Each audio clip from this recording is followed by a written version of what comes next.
Hello, hello, hello! Good morning! So, mag-i-introduce lang ako ng aking bagong skincare at yan ay ang nagtitrend ngayon na Glad to Glow Moisturizer. So, syempre nagkakaedad na tayo kaya hindi tayo pwedeng magmukhang dry. Kailangan kahit maedad na tayo, medyo look fresh pa din tayo. So, wag nyo na lang tingnan yung pimples. Medyo may pinulaan lang ako and then na yan bumalik sa akin yung karma.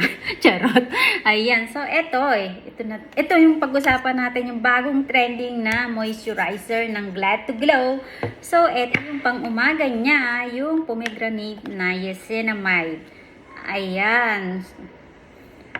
Lighten yung kulay niya. Light yung kulay niya. Then, ito naman yung pang-night niya na retinol moisturizer. Ayan, retinol. Medyo yellowish yung panggabi niya. Syempre, i-apply nyo siya kapag kayo ay nakapaglinis na ng mukha. So, ngayon, nakapaglinis na ako ng mukha, nakapag-wash na ako, nakapag-cleanser na ako, kailangan ko na lang i-apply yung pang-umaga na moisturizer. Ayan, syempre, ayaw nating magmukhang dry. Ayan, wala na nga tayong jowa, wala na nga bembang, magpapaka-dry pa ba tayo? Ayan, so ito, try natin. Pakita ko sa inyo, ha? Ayan, watery siya. Ayan, tapos, ayan siya.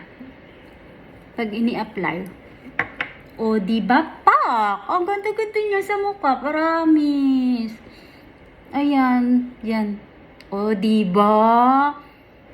Kahit tayo morena, dapat, o, diba? Wow. Sa mga gustong mag-try, mag-order nitong Glad to Glow Moisturizer. Lalagay ko sa comment section yung link and you can try to order. Yan. Mura lang siya. Afford na afford siya. Don't worry. Don't worry. So, ayan. Talagay ko sa comment section yung link niya and try nyo na talaga siya. Maganda siya. Promise.